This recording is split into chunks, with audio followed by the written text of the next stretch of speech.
Hillside View Apartments kyekifo ekitegekeddwa obulungi eri gwe wenna eyandyetaaze okubaako w'opangisa okusula okumala ennaku engere. Ekifo kino kirimu buli kimu, oba oyinza okugamba kiri fully furnished. Kirina free wifi, parking nga ziddala ate nga ya bwereere. Apartments zino zizimbiddwa ku mulembe, anti munnange bw'ogipangisa obeera ng'ali mu makaago, tolina kiweetaaga kwetikka kutwala, oyagala kwefumbira buli kimu mwekiri. Ate nga ne ba caretakers babaawo okuweereza. Security y'amaanyi emisana n'ekiro. Kifo kisirifu ekiyinza okuwa emirembe okuwummuliramu ate nga n'omulirwano gwa buvunaanyizibwa. Hillside View Apartments zisangibwa ku kyalo Janyi ku Kyaki. Gwe munnange ava ku Entebbe Airport ovugirawo eddakiika 25 zokka oluba otuuka ekitende Kajjansi, n'ovugirawo eddakiika 8 zokka okutuuka ku Hillside View Apartments. Bw'oba ova Kampala ovugirawo eddakiika 25 zokka, ate gwe munnange ava e Munyonyo Kinyana Mpindi kubanga eddakiika ziri 10 zokka. Emiwendo gikkirizika ate nga gyakuteesa. Kuba ku 0704131999 oba 07707198. Ensonga za Muhoozi Kainerugaba nga CDF okulumbagana deputy we Erweru n'amuyita omugwagwagwagwa omusiru, munnange bwezito zikutte ekkubo eddala. Kakati ate munnange olutalo luyingiddemu mawanga, obusosoze mu mawanga, era abakyoli bwe batyo munnange bo bakirabanga ogufuuse omugano okubeera nti nno ba officers baabwe naddala mu gye erya UPDF basosolwa era balinga abaateekebwako olukongoolo. Era mu nsonga eyo Amuriat yagiwumyemu omutwe okubeera nga agikubamu ttooki. So nga ate ku sayidi endala Winnie Byanyima olutalo naye yaluyingiddemu dda, era ebyegeddwa Muhoozi naye tebyamuyumidde era tebyamuwoomedde yadde n'akamu, newankubadde nga ate munnange munywanyi we era abo bali ku mutendera gwe gumu Adonia Ayebale n'abaako engeri gyamuwabulamu nga bwe tugenda okubeera nga tubiraba. Kanso Muwadanku nnyingi era nga ono Shadow Minister ayagala Muhoozi alikulire, ate munnamawulire Bahati agamba nti Museveni kirabika alemereddwa okubeera nga akwasaganya mutabani we alinga eyamugejjako, amala n'amuzibiikiriza ate bwadde eri mu nsonda n'atandika okubeera ng'alaga nti ate bimuluma nnyo omwana byayogera.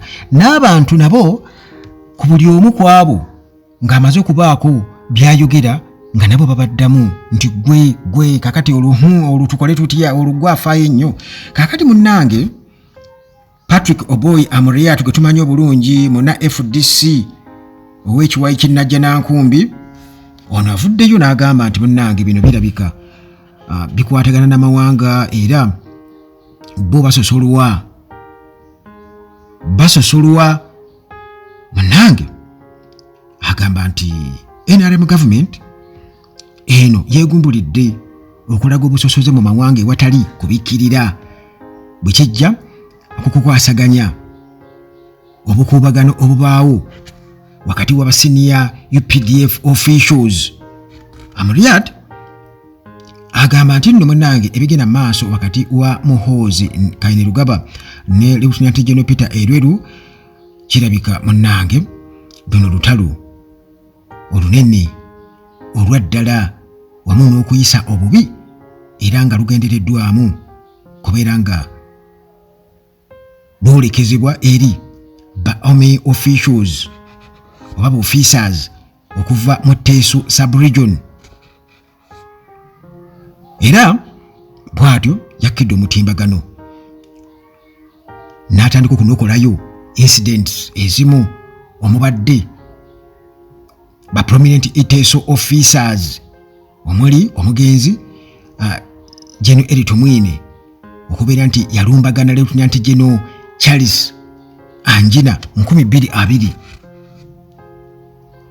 Yategese n'agamba nti okusooka yali omugenzi General Tumwine versus General Anjina, kakati Muhoozi versus Erweru. UPDF erabikanga Museveni ne family ye kwegamba nga byekwatako yokka kwegamba byekwatako yokka era nga balina kubeera nga munnange olukungulu baluteeka ku boofiisaazi abateeso Amuriat munnange bw'atyo bye yatadde ku mutimbagano. Naye mu byonna bye bajjukiza Amuriat abantu baamugambye nti bino bijjeemu amawanga kubanga bwe mwali muli akasente ke baabawa mu kampeni za 2021 akaabatabula n'ekiwayi kye Katonga nga temwabuuza gye kava abantu nti ako nga tekaalimu busosoze mu mawanga nti gwe n'ennandala mafaabi bwe mwafuna akasente ako nga mwakwatagana bulungi nnyo era nga temwabuuza gye kava. Yewini Byanyima ku sayidi eri ate ye munyiivu nnyo yeebuuza nti Muhoozi by'ayogera bigenda kukoma ddi tebiriiko kkomo nti oba agambweku bikome kuba alaba kisusse. Byanyima munnange mu kuwa amagezi ago oba mu kubeera konsande bw'atyo ate Adonia Ayebale gye yavudde ono nga yakiikirira Uganda era ye ambassador to the United Nations. Adonia Ayebale nga wano yawadde mukulu munne amagezi. Byanyima ng'omukyala omuyivu ennyo ate atambudde ennyo nti yandibadde munnange yeewalira ddala okubeera nga ayogera ku nsonga ez'ebyobufuzi eziri loko n'eziri international kubanga munnange omulimu gwe nga international civil servant kiyinza okuba nga ate tekimukkiriza kubeera nga ayingira mu nsonga ezo obutereevu. Yagambye nti my sister, you are an international civil servant, please refrain from commenting on national and regional politics. Adonia Ayebale. Bino Byanyima bw'atyo naye yamuzeemu n'amugamba nti munnange nze nina okwekisazayizinga rights zange nga Munnayuganda era Muhoozi Kainerugaba ebintu byayogera ebiri unpredictable ku social media munnange byandibadde bikoma wandibaddewo ekikolebwa. Omanyi Adonia Ayebale omusajja waliwo yaŋŋamba nti musajja Munyarwanda awedde emirimu nti kati ye ebintu bingi nnyo kwegamba byatasobola kubeera ng'alabanga oba ebikosa kubanga buli kigenda mu maaso nga kiva sayidi eyo kiba kitambulira mu ndowooza zaabwe. Kwegamba in other words naye ali paati ku pulaani eya dynasty. Naye era munenga bwe nkutegeezezza nti bo abantu ku sayidi yaabwe bo bagamba nti munnange UPDF commander kitegeeza nti yabeera aduumira amagye era kiba kitegeeza nti munnange okulumbagana ensi ezitwetoolodde eba nsobi nnene nnyo ate abeera alabika nga ayogerera gavumenti ayogera on behalf of government. Kati mu n'ekyo ekiseera taata wo oba oliawo akomye ekintu nga kino oba akkirize nti kati munnange omutabani yasalawo okuyingira byabufuzi kitegeeza eri amuggyeyo amuleke eno mu ground amusindikira abaana mu geta akakase nti ebinyonyi bibuuka Uganda gya ddala. Newankubadde nga Muhoozi agenda jjayo obubaka bwe kati nga obw'okuyambibwako okusaba President Trump nga bw'amala okulayira amuyambeko okubeera nti backup charinga Khartoum oba yabuggyeyo wamu n'okubeera nti nno alina okukakasa nti aeliminatinga ba white mercenaries mu ggwanga erya Democratic Republic of Congo obwo nabwo n'abuggyayo. By the way yategeezezza nga bwagenda okubeera ng'asesenkana Tshisekedi mu kibuga Kinshasa mu bbanga ttono nnyo. Muhoozi yapositinze dda kati newankubadde obwo bonna bonna abadde nga ajja abuggyayo naye munnange Sudaani yo bwetyo neebeera nga kyagiyisiza bubi nnyo era nga bano bagamba nti baagala okwetonda kubeerewo nga kuva eri eggwanga erya Uganda era bwe batyo bakomulanga eri United Nations wamu ne African Union okubeera ng'ensonga zino bazitunuulira ewatali kusaagasaaga. Munnamawulire Remi Bahati naye munnange yayongerezaako era nga ye mwennyamivu nnyo. Agamba nti Muhoozi ebibuuzo bingi nnyo ebyetooloolera ku busobozi bwe oba fitinensi ye naddala mu bukulembeze, era ye agamba nti ensobi zonna oba bino byonna abininza kitaawe General Museveni olw'okulemererwa munnange okubeera nga ateeka mutabani we mu kkubo ettuufu oluvannyuma lwa Ministry of Foreign Affairs ya Sudan okubeera nga munnange babeera concerned nnyo ku Muhoozi byetadde ku social media ng'atiisatiisa munnange okuwamba ekibuga Khartoum nga Donald Trump amaze okubeera nga alayira.